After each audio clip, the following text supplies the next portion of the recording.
if everything is easy in life, if everyone loves what you're going to do, and you have no enemies, you have no opposition, nothing to resist, you're just going to be mush. You're not going to amount to anything. You're not going to be able to push yourself.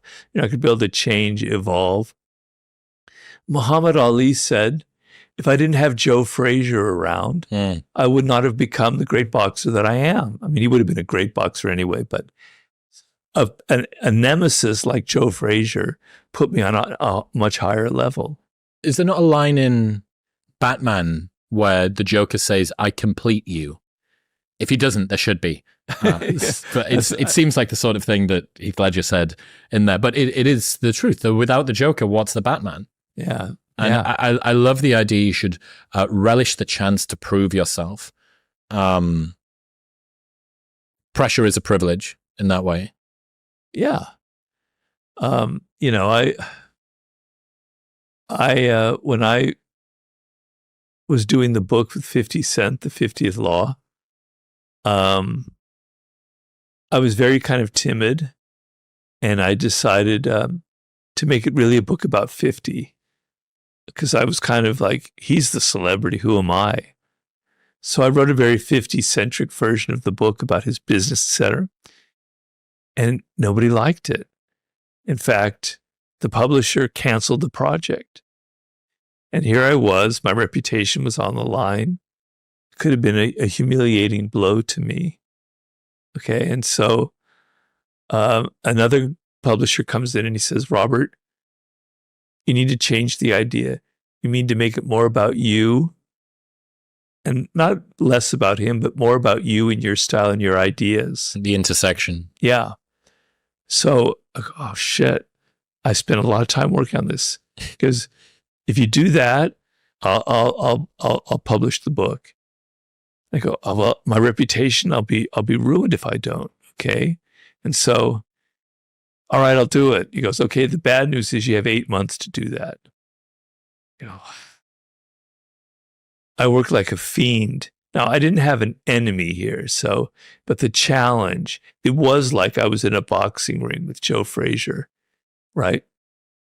I had to raise my game. It was the first time in my writing career, writing books, that I was facing failure, real failure. If I didn't succeed in that book, 50 would have thought something was wrong. And we'd announced the publication. People, you know, I would have maybe recovered, but it would have been a major blow. And I had to make that book happen. And it brought out the best in me. It made me do things that I had never done before. It built up my self-confidence. So it's the equivalent of somebody doubting you, because there were a lot of doubters around, and a lot of people thinking, well, Robert's kind of finished here. We thought he was this, but he's not really. And so having that kind of pressure, like we talked about deadlines, and having people doubt you, it can crush you, but it can also make you a lot stronger. It can make you a better fighter. Was there ever a 49th law? You went straight from 48 to 50. Well, he's 50 Cent. I didn't know. I wondered if you'd ever thought, get a 49th in, and then it means that I can... No, there is no 49th. The 49th law is there is no such thing as a 49th law. Yeah, you don't talk about the 49th law. That's what it is. Yeah. Use absence to increase respect. The more you are seen and heard from, the more common you appear. If you're already established in a group, temporary withdrawal from it will make you more talked about, even more admired. You must learn when to leave. Cultivate value through scarcity. Yeah, I mean, the problem that a lot of people have with my books and in life is they're too black and white. So they'll say things like, well, Robert, if I'm absent on social media, nobody will have heard of me. If I don't write this book, if I don't put out another album, if I don't produce this product, how can I do that? You know, what are you talking about? Absence like that? That's very dangerous in the world. Well, I don't talk about just absence. I say it's a dance between absence and presence, right? So it's not like you disappear so that you are a little bit less present. You're able to disappear for a while, and you make people wonder about you. Napoleon said, if I show up at the theater every night in Paris, in my little emperor's box, people start taking me for granted. If I show up every week, they'll be going, that's interesting, but he's coming every week. If I show up once a month, it's like an event. Oh my God, he came here. When is he coming next? Whoa, it's all this attention. That's the dynamic of absence and presence. If you come every 2 or 3 days, nah. If you come every week, nah. If you come a month, yeah. If you come every year, people will forget about you, won't have any power. Yeah. You have to know exactly the dynamic. Isn't it interesting that this is reflected neurologically with intermittent schedule reward, or variable schedule reward too, which is exactly what social media and slot machines and gambling, it's what they all work on. Yeah. Well, what is that? So if you press a button, perfect example of this, mice get to push a button. You're into mice again. You like the mice. I need to use something as a legitimate example here. So mice get to push a button. If it's every 5 times or 10 times or 20 times they get a piece of food, they will push the button, but then they will get sick. If it's intermittent, they don't know when it's going to come, they will push the button way more aggressively. And it's that the dopamine we get when we're not ready for it, when we're not ready to see Napoleon up in his emperor's box overlooking the ballet. Yeah. That's real. And ever since the second episode that we did, it's always in my mind. And I always think about your face whenever I think of this particular sentence. Aloofness is alluring. I always think about that. Yeah. And my housemate's dad has a similar idea, which is be good and be gone. Yeah. And it's how he shows up at parties. It's a good justification for the Irish goodbye, I think, as well. But be good and be gone. Oh, where was Robert? He was, yeah. Oh, he must have something. They call that an Irish goodbye. Leaving without saying goodbye to everybody. Yeah. Oh, that's the opposite of a French goodbye. It takes forever, or you never leave. Everyone's like kissing each other and talking to each other at the door, and they never leave. Yeah. Yeah. I mean, so people think that nowadays, so like in a dating situation, this is a common example. If nowadays, because things are different, you have a date, and if you're like texting her the next day or that evening, it's kind of like, something is, I don't know about this guy's a little bit desperate. I'm not so sure about him. If you text the next day, it's a little bit. If you take 2 days, but not 3, she's starting to think about you. She's starting to go, this guy's interesting. Maybe he doesn't like me, or maybe he does. I'm not sure. And she starts thinking about you. She starts fantasizing about you.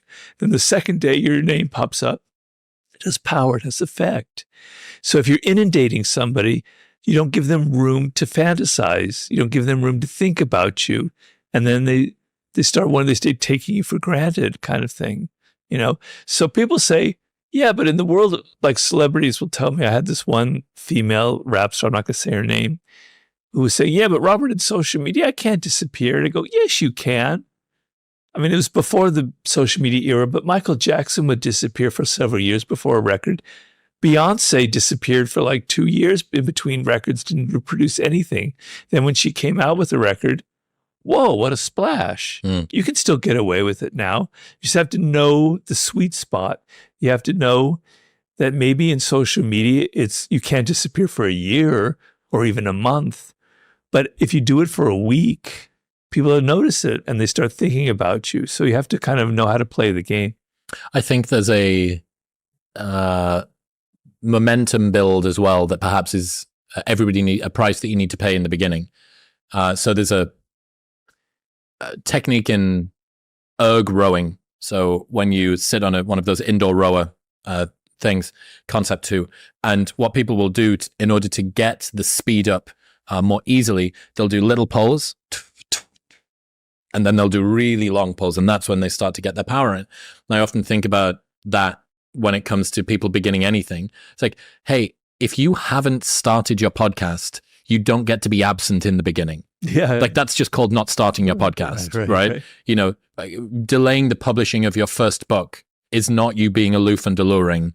It's you just not getting the work done. Yeah. So there is a price, there is momentum, inertia that needs to be accumulated. And then you break expectations. So this shows that I don't have the can to show you. I launched a product last year and we had fades, colored fades, orange to orange, or yellow to orange, yellow to green. And then the third can that we released was just pure white. And I wanted to break the pattern. I wanted to set expectations and then very quickly to break them. Right. And I thought about it kind of the same from a branding perspective there too. I think I have a convention. I think I know what to expect. Oh, that's a little bit interesting. That's different to what I would have thought. Yeah. Yeah, but you need to have created the setup for that. Precisely correct. Yeah. Precisely correct. Breaking a convention before you've set a convention is just being sporadic and sort of scattergunning everywhere.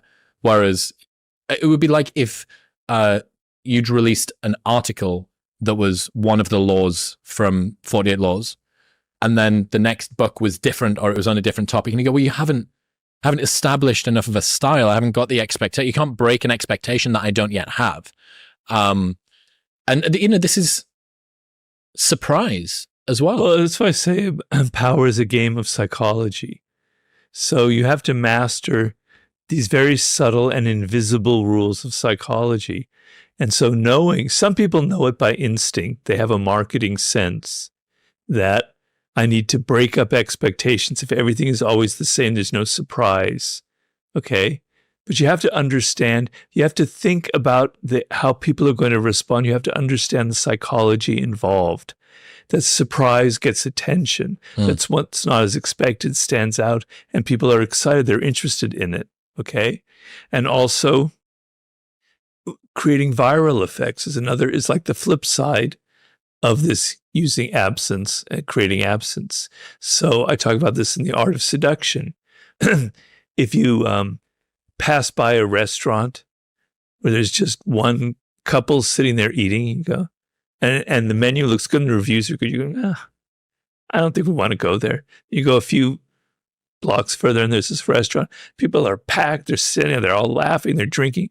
All right, let's go in there. The food could be crap. Yeah. But because you see other people doing it, you're drawn into it. Well, you are speaking my language as an ex-club promoter. Yeah. So we would do everything. We would, one of the strategies we used to have was outside of a nightclub, your queue, the length of your queue is the determinant of how busy it is inside, but the length of your queue is determined by how wide the queue is, not by how many people are in the queue. So we kept a too wide queue. So we would squeeze the barriers in, and these people would be going 2 by 2 like Noah's Ark, but we would be able to create a queue that was 100 yards long. Well, you see, now these are things you just knew instinctively. I don't know if some people maybe don't get that kind of thing, but that's the kind of psychology you want to play on. I talked about how in P.T. Barnum, he was a master of this. He had the Museum of Oddities in Manhattan, right? And the whole game was to get people inside, because once they were inside, there were all these odd, really weird shit in there that was so strange and interesting, these curiosities, these deformed, fetuses and animals. How do you get them inside? So he hired the worst possible band he could find to play really terrible music right near his museum. And they would be playing so loud that people would run inside the museum to escape this music. That's the kind of thinking, Machiavellian queue organizing. Yeah. Actually, speaking of that, I told you I'm going to Florence next week. I'll be able to see Niccolo's tomb. It's in Santa Croce. I love Santa Croce.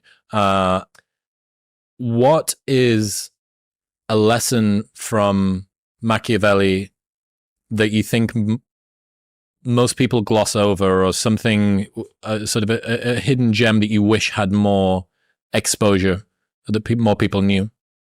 Oh, there's so much there. You're going to tease my adult brain here, but the idea that the most powerful idea that he has, and he has a lot of powerful ideas, is that people rise to a position, an elevated position, based on a certain quality that they have that makes them stand out.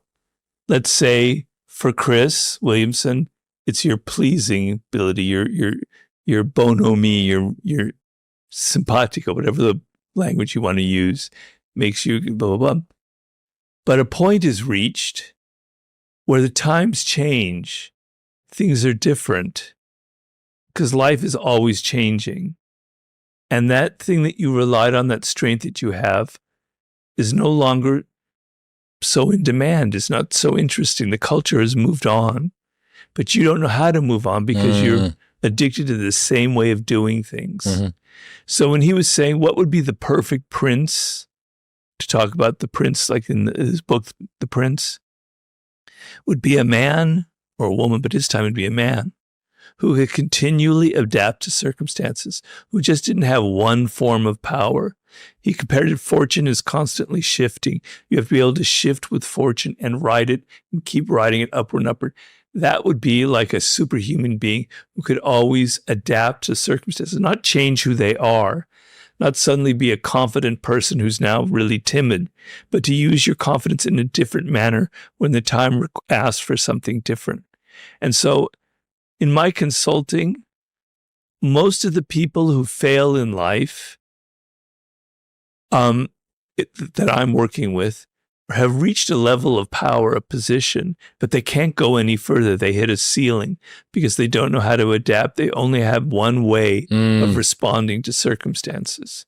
So we think of Machiavelli as this kind of rigid thinker with this sort of aggressive ideas.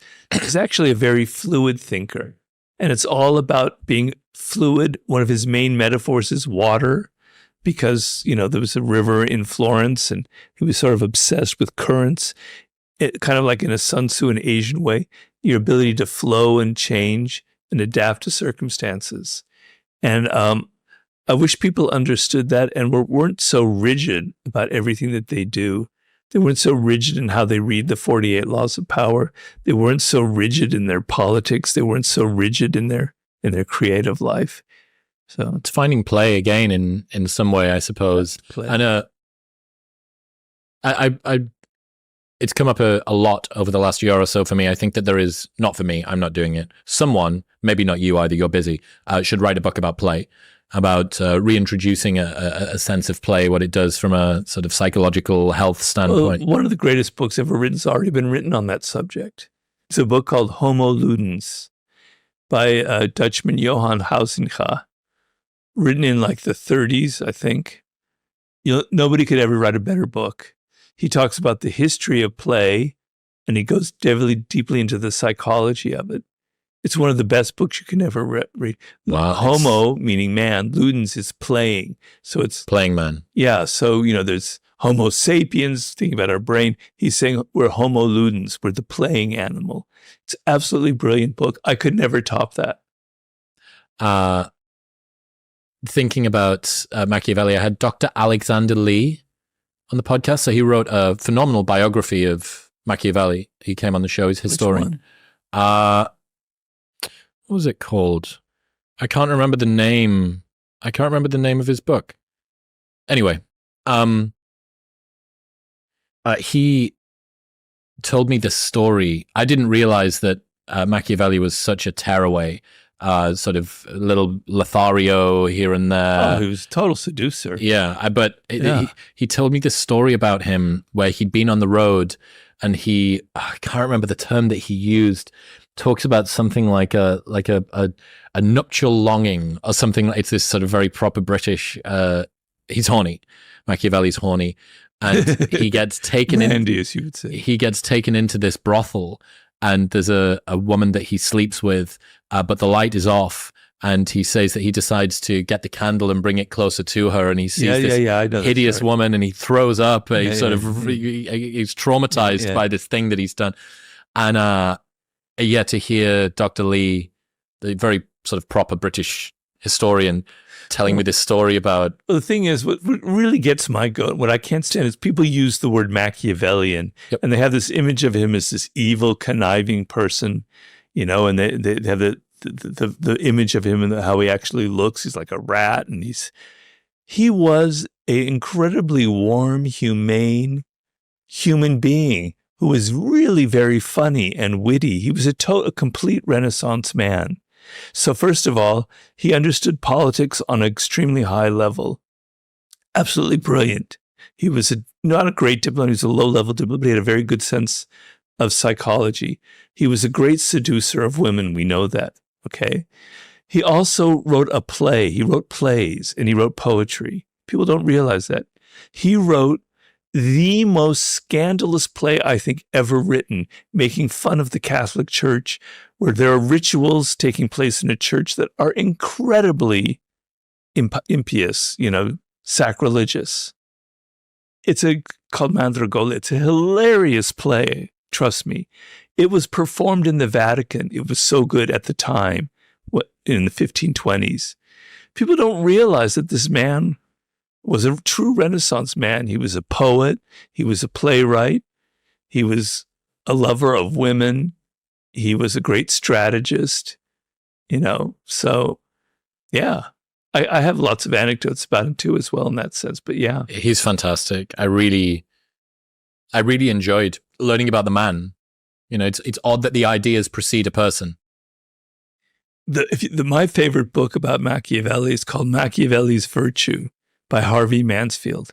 It's a fantastic book. I highly recommend it. One of the few academics that I actually really like. He understands Machiavelli, whereas most people are not on the level of him. And he writes about how relevant Machiavelli is to the world today and how he foresaw everything going on in business and politics. Please, if you're interested in Machiavelli, Machiavelli's Virtue, it's one of my favorite books. One of the groups, I suppose, I think that's looking for a lot of advice at the moment is young men feeling a little lost, like their place in the world is just uncertain. They don't really know or have the direction. What advice would you have for young men that are feeling a little lost in the modern world? Well, you have to be comfortable with who you are and with your masculinity. So the word masculine has now got like this negative connotation around it, which is terrible because you're a young man. It's not every young man. Some men don't feel this way. But a lot of young men, I remember myself, you've got this testosterone that's roaring through you. You're competitive. You're ambitious. You have goals. You have this energy. You want to assert yourself. But it's bad. It's bad. It's bad. You're not supposed to be like that, And the culture isn't about, there's no virtue in masculinity. Okay, there is such a thing as toxic masculinity, most definitely.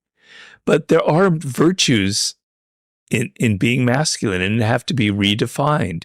And we have to have icons and role models for that. And so when I was growing up, oh God, I hated that when people said that when I was a kid. So I know you're going to hate me, but I'll say that anyway. I can't help it because it's true. When I was growing up, I watched like a lot of Westerns. It was the silent hero kind of thing, the Gary Cooper thing. But my idea of masculinity growing up was a man who was in control of himself, who wasn't mean, wasn't pushing people around, who was decent, who treated women well. So treating women well is a masculine virtue, is a good thing. It comes from a position of strength. You're not insecure about your masculinity. You don't have to prove that you're a man by demeaning women, by pushing them around, by calling them whores and bitches, etc. You don't have to take the Andrew Tate path in life. You can respect women, and respecting them is a sign of your strength, is a sign of being secure in your masculinity. You don't need to put other people down to make yourself feel better. Okay, so we have to redefine these qualities, but there are no icons like out there. You either have the Andrew Tates out there, or you have these wimpy men who are just so afraid of being masculine. Okay, your aggression, your assertiveness, your testosterone, it's a good thing. It's how things get done. It's what energizes you, what puts you in the world. What makes you ambitious. What makes you assert yourself and motivate yourself. It has to be channeled. It has to be disciplined. But you have to see, we were talking about our people-pleasing things and how you reframe it. You have to see who you are and see the virtue in it and see the power in that. And it's a cultural problem because men are very confused. I didn't have that confusion when I was growing up, So now it's very difficult because you're being told that all these things that you feel naturally are negative. they're only negative if you can't control them. So self-control is a very masculine quality. You're able to control yourself. You're able to control your passions. You're able to not talk too much if you don't need to talk too much. I'm not saying that women don't have, that the opposite is wrong. These are things that men naturally have because of their biology. And I'm sorry, I do believe in these things. But they're good. They're just how you use them that can be bad. And so I just wish there were more positive role models out there. I know I could be a real bastard. I could be a real asshole. I'm very competitive. When I play games, I like to win. And I can be a little bit mean about it.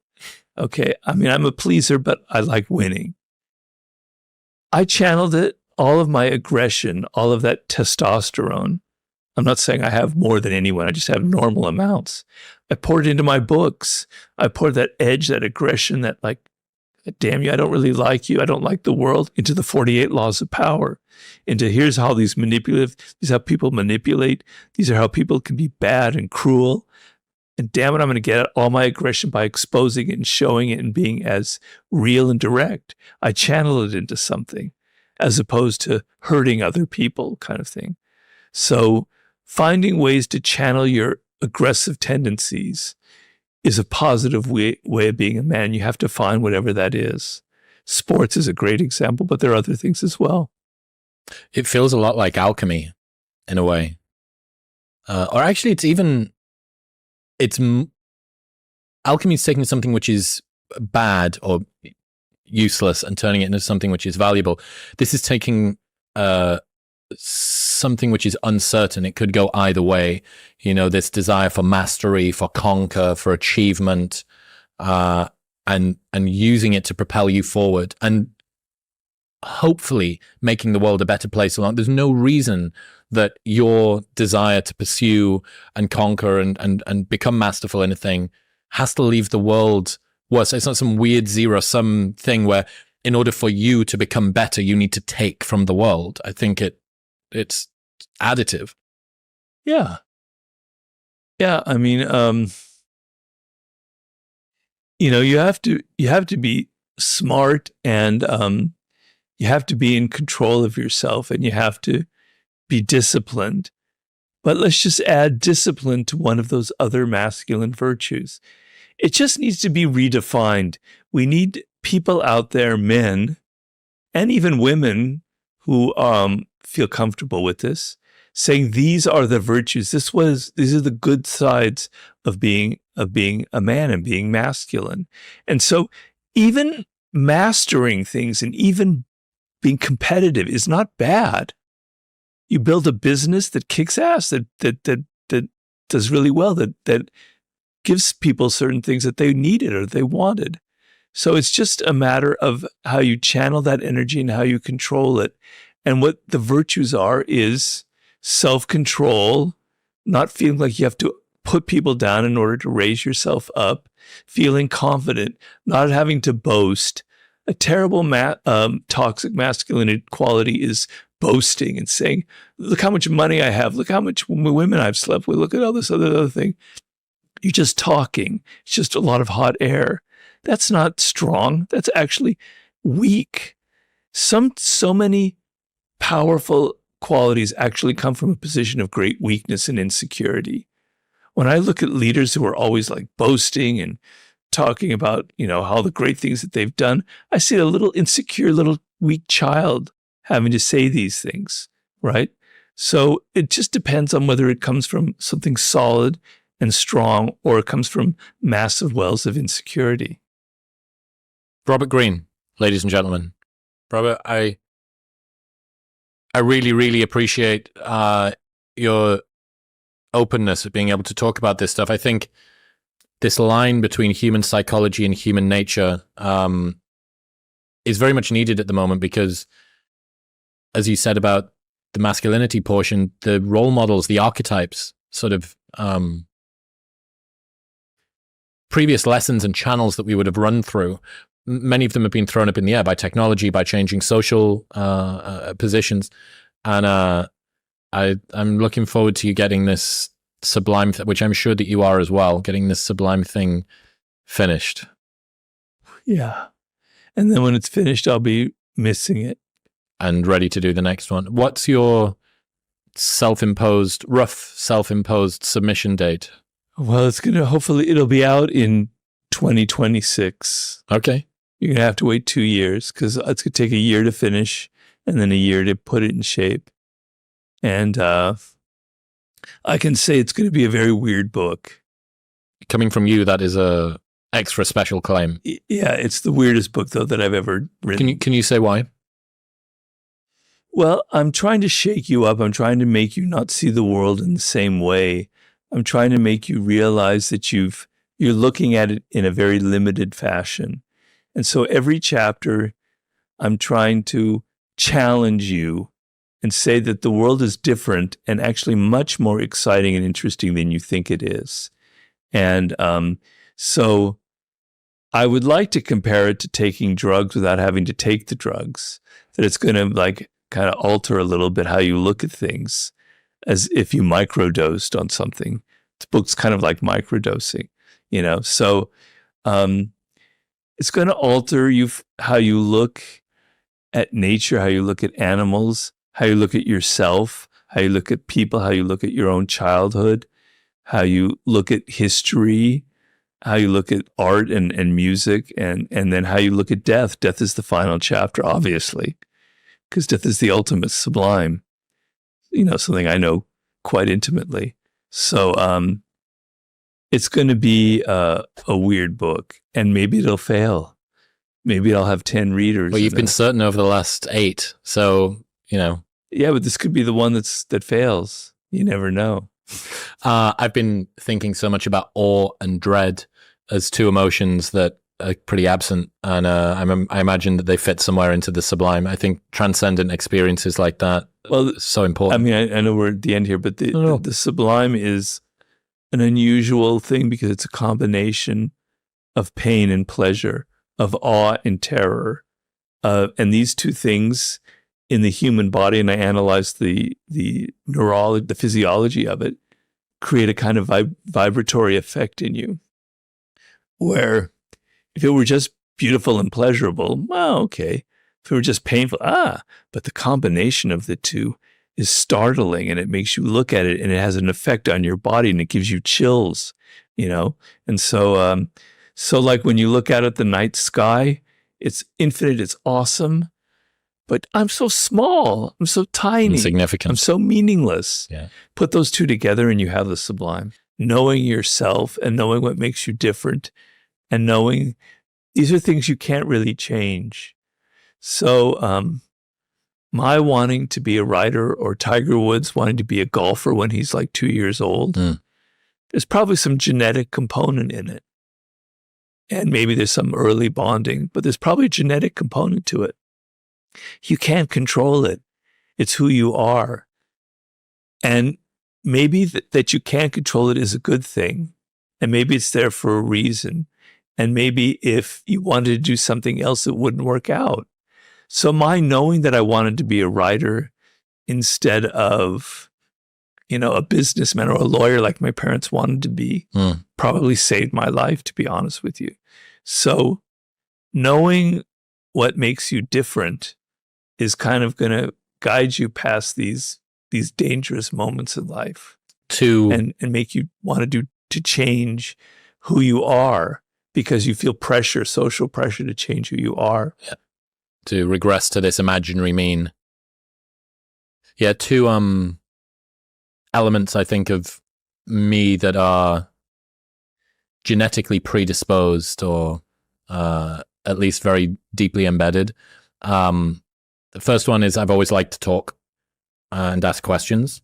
And as a child, I always used to get in trouble in school because, unfortunately, my voice appears to carry further than everybody else's. So even though the naughty kids would be genuinely being naughty, poking other people with fucking protractors or something, I would be the one that was heard. Even though I wasn't misbehaving as much, I would be the one that was heard. You're being nosy. Children should be seen and not heard. You stop being so why are you asking all of these questions? Would be one of them. And the other one is solitude. I'm an only child. I spent a lot of time listening to audiobooks in my room, playing with toys on my own, throwing a ball off the wall and seeing if I could kick it off that wall and then catching it. Hours and hours because I didn't have anybody else. For me too. Didn't have anybody else to play with. And you think, well, God, you know, the things that you're punished for when you're a child, or the things that you think are malignant when you're a child, you're often rewarded for if you can just find a way to alchemize them as an adult.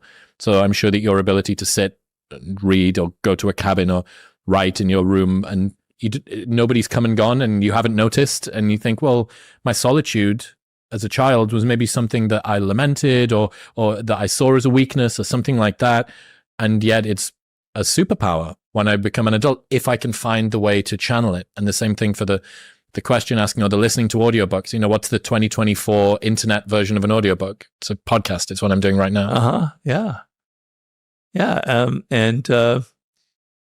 You know, it really just comes down to being aware of who you are, what makes you different, and being comfortable with it. And so you're going to have moments where you're not comfortable with it and you want to conform and you want to be like other people. And, you know, you went through that and I went through that in adolescence in particular, on through the 20s. You make some changes to things because you think it's cool, but you keep coming back. You keep coming back to being alone. Mm-hmm. You keep coming back to throwing the ball against the wall in some metaphorical way. No. I kid you not. The way that I like to relax now in between sessions of work, I get a tennis ball and throw it against a wall. It's the most bizarre thing. I had the same thing, but because I'm American, mine was baseball. Mm-hmm. And I had a ball and I'd throw it against the garage door and I would play all these different games with my glove on and I would catch it and I would imitate the crowd cheering me. And this was a home run, this was et cetera.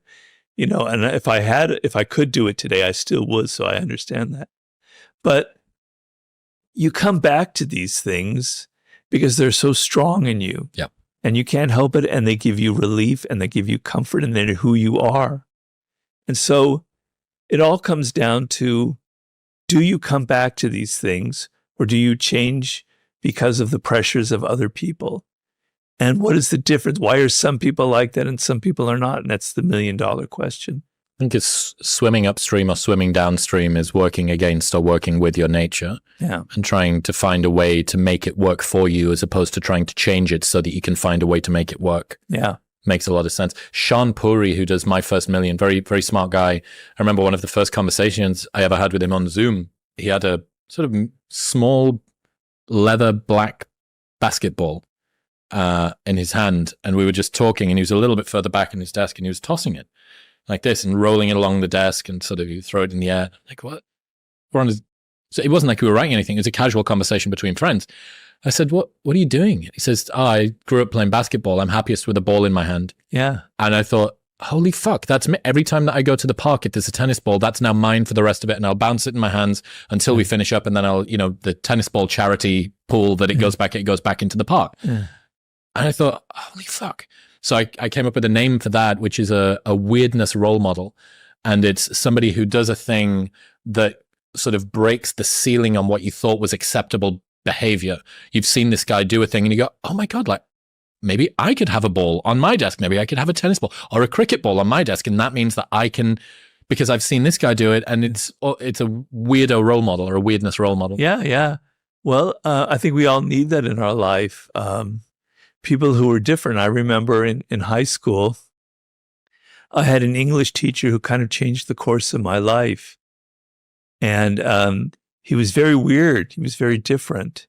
His way of thinking was different, and how he talked about writing and literature was very odd. And other students hated him, and I thought he was just fantastic. So it's kind of interesting what you said. There was a role model I could see, and he was just a high school teacher, so it wasn't like a career path for him, but I could see that having that kind of quality was a good quality, and I was attracted to it. Traveling should be about the journey, not the chaos of packing, which is why I have been using Nomatic's Backpack and Carry-On Pro for over a year now. This thing is the best backpack on the planet. I did an entire month on tour on just hand luggage alone. It's like the Swiss Army knife of travel packs. They've got pockets for your laptop, your clothes, your snacks. It is so well organized that even your toothbrush feels important, and the amount of thought that they've put into every pouch and zipper is incredible. It's beautifully designed, it's not over-engineered, and it will literally last you a lifetime with their lifetime guarantee. So this is the final backpack that you will ever buy. Plus, they also offer international shipping, free shipping on orders over $49 in the